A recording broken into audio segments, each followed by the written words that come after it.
Out in the Yukon, Parker Schnabel's crew digs through the dirt for gold, working nonstop in a much less shiny place than it looks on TV. I think it's definitely going to come down to the wire for sure, right? We worked real hard, we worked together. And hopefully the results will show that they make about $34 an hour, which sounds okay, until you realize they're under the hot sun for 12 hours every day. By the end of the mining season, they take home just $40,000 after all the taxes and living costs. It's tough, really tough. What if I told you they just hit something big? Join us to find out what's lurking behind their latest, most shocking discovery.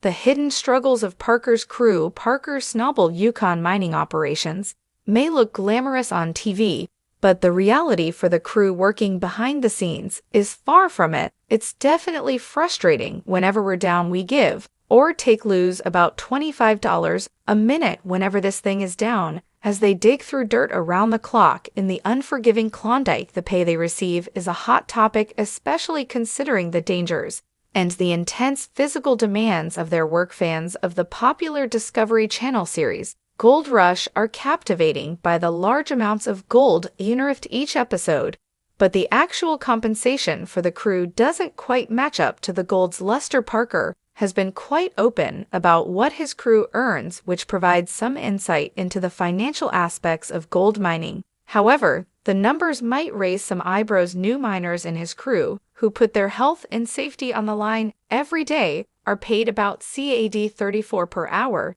This rate may not sound bad at first, but given the nature of the work, it appears quite modest. These workers endure long hours under the harsh summer sun of the north, working 12-hour shifts from early morning until evening, taking full advantage of the long daylight hours provided by the northern location. Over a mining season of about 25 weeks, a worker might earn approximately CAD 65,000. But this isn't the whole story. Once you account for taxes and the basic living expenses at the mining camp, the actual take-home pay is much closer to CAD 40,000. This figure might make one reconsider the allure of such a rugged job, which is portrayed as highly rewarding on the show. As the mining season progresses and daylight hours decrease, the shift timings adjust slightly, but the demanding nature of the work does not let up. The work remains grueling. And while Parker is known to give bonuses to his standout workers, the starting pay for most doesn't see significant increases. This highlights the tough reality of manual labor, where the hard conditions on the ground often dampen the allure of potential riches. So right now we're just throwing everybody and all the equipment that end of the sea, trying to get Lucifer on during these challenging work conditions. Are the machine operators the unsung heroes of the mining operation? They operate large rock trucks, specifically caterpillars, that can carry up to 50 tons of ore at a time to the processing plants. Their continuous trips are crucial for meeting Schnabel's ambitious gold production targets. While their expertise is undeniable and critical, it's suggested that only a few of these skilled operators might earn close to six figures, a substantial amount certainly, but one that's hard-earned through continuous backbreaking work. This scenario sheds light on the often overlooked aspects of gold mining, an industry celebrated for its final product rather than the labor-intensive process required to produce it. Parker's openness about wages does little to alleviate the realization that the profits from mining are not as evenly distributed among those who do the bulk of the physical work. It highlights a stark imbalance, a common theme in the industry, where many work extremely hard so that a few can reap the majority of the financial rewards. As viewers tune in each week, drawn by the drama of the dig, they may now view the show with a deeper understanding and possibly a bit of skepticism, wondering whether the gleam of gold justifies the hardships endured.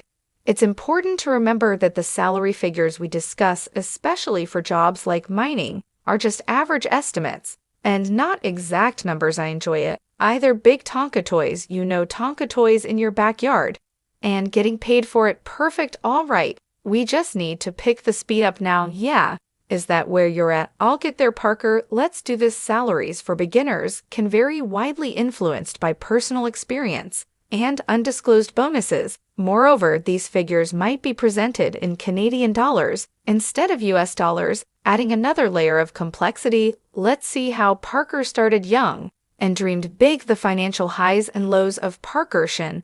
When examining Parker Schnabel's financial journey, we delve into his early experiences at the Big Nugget Mine, a business originally owned by his grandfather. From a very young age, Parker showed a remarkable ability to operate large machinery skills he displayed long before he was tall enough to reach the pedals comfortably. This early start in the business raises questions about how much he earned during those formative years and how his wealth has grown over time. Born in the cold, remote town of Hannes, Alaska, on July 22, 1994, Parker's career in mining began at his family's business there. He quickly made a name for himself, building up to a reported net worth of $15 million. This impressive sum comes not only from his physical labor in the mines, but also from his role in the public eye on reality television. Parker's pay per episode of the show ranges from $10,000 to $25,000. When added up, it's reported that he makes over $1 million a year just from his television appearances. This makes one wonder if the financial rewards from the show are enough compensation for the exhaustive hours and the constant public attention throughout his career, which includes starring in over 330 episodes of Gold Rush and its various spin-offs. Parker has mined approximately 60 pounds of gold in a single season. By age 24, he had mined gold worth more than $16 million. These figures, however, don't take into account the many costs associated with mining, such as paying his crew, maintaining equipment, and the environmental impact of his operations. His collection of luxury and classic cars, including models like the Ford F-150 Raptor and a 1967 Ford Mustang GT500, suggests a lavish lifestyle, but also hints at high expenses. In addition to his television fame and mining achievements, Parker has expanded his business ventures. I don't want to downsize, we've spent so many years building up to a size of company where I really enjoy it. We make good money. He owns a mining company, has started a line of mining equipment, and has written books like Gold Rush: My Story and Parker C.H. Schnabel's Gold Rush Alaska, which offer a glimpse into his life as a miner. These efforts portray him as a shrewd businessman as well as a skilled miner. As we explore Parker Schnabel's financial story, it becomes clear that the reality TV glamour and the physical gold only partially depict his life. In fact, mining involves grueling hours and significant physical demands, all under the constant gaze of television cameras. This leads us to consider what the true cost of mining gold is, both financially and personally, and whether the allure of gold can truly make up for the tough realities of its acquisition. Those considering a similar path must prepare not just for the punishing work schedule and repetitive tasks, but also for navigating the vast space between the public persona and the private challenges of such a lifestyle. Parker, a driven gold miner, recently claimed that he dug up nearly 7,000 ounces of gold, valued at around $12.8 million. With just a few days left in his mining season, he's pushing his team hard. He wants them to gather as much gold as quickly as possible. The plan is to make a lot of money fast, so they can afford to do it all over again next year, just before the harsh Yukon winter sets in. Yet, even with these impressive numbers, Parker is under a lot of stress. He needs an additional 350 ounces of gold to beat his own record, a daunting challenge. With time running out, he depends on Tyson Lee, his fact manager, and Mitch Blaschke, his top technician and trusted advisor. Mitch reveals that they have spent more this year than last, over $5.4 million, and they haven't even made their money back from their work at Mud Mountain. Now watch Parker and his crew face make-or-break challenges, the last gold rush of the season. Still, Parker and his team remain hopeful. The drilling might be nearly over, but they're not giving up. Mitch, together with operator Damon Brown, is set to haul the last of the valuable gold, lead, and dirt. They face tight deadlines and need to make the final payment for their big machine, Big Red. It's a critical moment, and as they get ready to wrap up at Mud Mountain, Mitch celebrates Damon's hard work and suggests it might be time to stop operations. Their celebration at shutting down Big Red is brief. They won't know if they've succeeded until Chris finishes the final cleanup. After a season full of heavy spending, Parker warns his team that their gold haul might be small. This bad news forces them to think fast about what to do next. Determined, Parker suggests looking for one more quick opportunity to gather gold to compensate for their low yield, still chasing the ghost of last year's 7,500-ounce record. Earlier, Mitch's decision to mine under a road at the airfield brought in a significant find of 281.50 ounces. Motivated by this success, Parker decides to move a wash plant to this promising area near the river.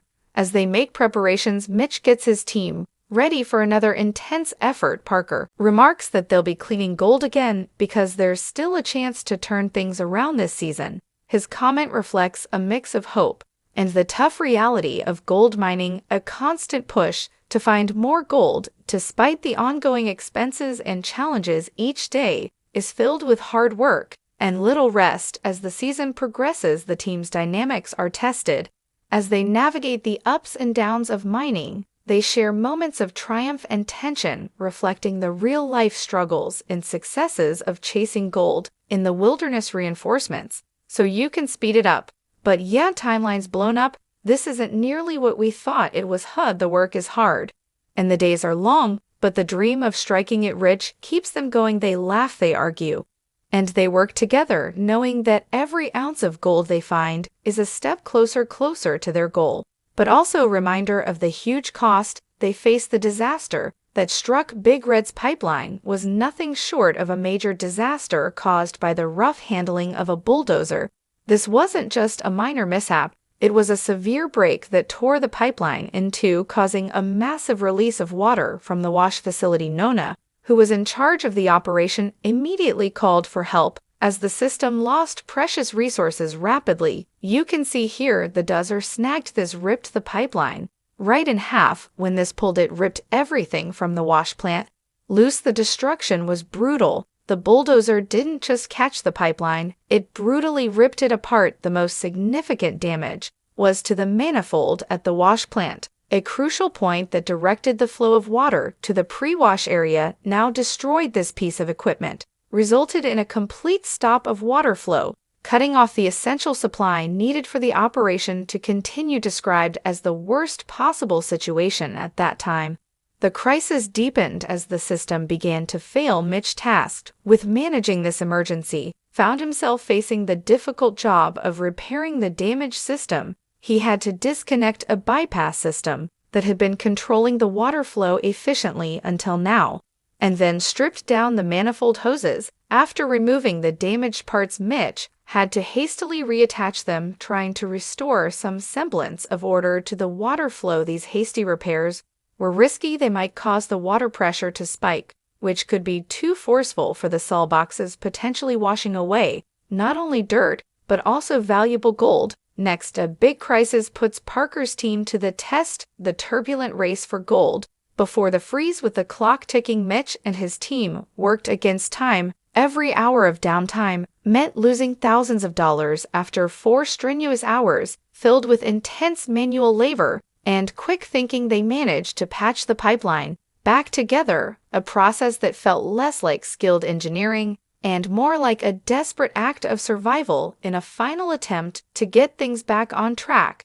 Mitch rigged a flexible hose from the main water supply directly to the wash plant. This was an emergency solution to try and maintain control over the water pressure without the usual pathways. This move was a gamble, hoping that the plant could operate on just the strength of the pump's water pressure. When water finally began flowing through the reconfigured system, there was a mix of relief and anxiety. The plant had lost about $30,000 in gold, a significant financial hit for any operation, yet with the water moving again, there was a chance to make up for some of the losses. Despite the jury-rigged setup and the system's now irregular function, the catastrophe at Big Red's pipeline served as a harsh lesson in the challenges of managing large-scale industrial operations. It highlighted how quickly things could go wrong and the intense pressure to correct them with limited resources and under time constraints. This incident was not just about the physical damage to a pipeline, but also a reminder of the continuous battle against mechanical wear and the unpredictable elements of managing a dynamic and demanding environment. Parker was rushing against time, trying to pull out as much gold as possible before the harsh Alaskan winter made the ground impenetrable. He was more determined than ever, operating his heavy machinery with a sort of desperate energy. His goal was to beat last year's record of 754 ounces of gold, a target that seemed almost too ambitious given the current circumstances. 100, 140, 170, 200, 225.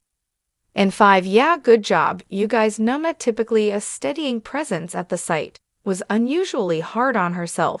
She seemed to carry a heavy burden, perhaps blaming herself for their struggles to keep up with their gold targets. This added tension only heightened the frantic pace at the mine. Every day brought new challenges. The team frequently had to stop and start the pumps to address mechanical issues that cropped up. Justin, in an attempt to maximize output, had overloaded the system. The distribution box was jammed with dirt, causing a significant bottleneck. The flow of water and dirt through the saw lines, normally a smooth operation, was now a sluggish mess. Parker's ambition pushed everyone to their limits. He needed the operation to produce 420 ounces of gold each week to stay on track. When they fell short, the pressure mounted. After repairing the jammed system, the first weigh-in showed a dismal 1115.40, far below expectations. This small amount made the $5 million he had invested in Mud Mountain seemed like a risky bet. The pursuit of gold was more than a job. It had become a personal challenge for Parker, almost a battle against nature itself. He often spoke about the need for reclamation, the process of restoring the mined land. He knew it was essential for the future of their operations, but the urgency to extract gold seemed to overshadow the importance of environmental responsibility. The team's mood swung wildly with the ups and downs of their gold production. Parker's relentless drive was both a source of motivation and a constant reminder of the immense challenges they faced. The work was exhausting, and the pressure to not just meet but exceeded their gold targets was intense. As winter approaches, see if Parker can beat the odds, chasing ghosts of gold in forgotten lands. As the season neared its end, the strain of the unmet expectations was evident. The team needed a significant turnaround to make the season profitable. Each day of mining was a struggle, a hard fight against the elements in their own limits. The series of events at the mine was a vivid illustration of the gamble that gold mining can be. Every ounce of gold they extracted was hard-won, a small victory in a much larger battle that was fraught with both financial risks and personal challenges. The dream of surpassing last year's gold record seemed increasingly out of reach as the winter drew closer, threatening to halt their operations entirely. Parker and his team's relentless pursuit of gold had become a consuming quest. It was a constant race against time, the elements, and their own expectations. As they pushed forward, each member of the team had to confront not only the physical challenges of mining, but also the mental and emotional toll of their high-stakes endeavor. Tyson Lee and foreman Mitch Blas arrived at the start of the gold mining season, which seemed almost too perfect, like something out of a movie. Wade Parker casually mentioned to Ken that the team had managed Big Red very well, a comment that might make you think the whole thing was just for show. Parker pointed out how well Mitch and Brennan usually work together, but this time it was Tyson who took center stage. It appears as if the real focus might be more on getting attention than mining gold. The scene on Ken's land, which hadn't produced gold in 40 years, was described as thrilling. Such a choice of words suggests an effort to hook viewers with the idea of overcoming great odds. Parker shared that they were starting the season 900 short of last year's gold count. Both mining plants needed to average 235 just to match last year's figures, a goal that seemed just out of reach, but kept the audience guessing as the gold was poured for weighing. Parker dramatically called for someone to yell out the numbers. The first batch from Big Red weighed in at 208, slightly below what was hoped, but enough to keep viewers interested. The second batch was better at 263.50, 75,000. Parker announced that Big Red had caught them up a line that felt more like a cue for applause than a simple update, keeping viewers on the edge of their seats for what might happen next. These moments, filled with the anticipation of striking it rich, are perfect for keeping viewers coming back for more. The show cleverly turns the hard work of gold mining into a series of exciting, lucrative moments. This portrayal makes the job seem like a constant adventure rather than the tough, often mundane reality it also conveniently overlooks the environmental damage caused by mining as the season unfolds. Each episode builds on this tension, blending real efforts with stage drama, making you wonder how much is genuine and how much is just for entertainment. The emphasis on dramatic gold ways and the constant remor of last season's benchmarks add a competitive edge to the show. It's not just about mining, it's about outdoing past achievements and expectations. The miners are portrayed as heroes in a high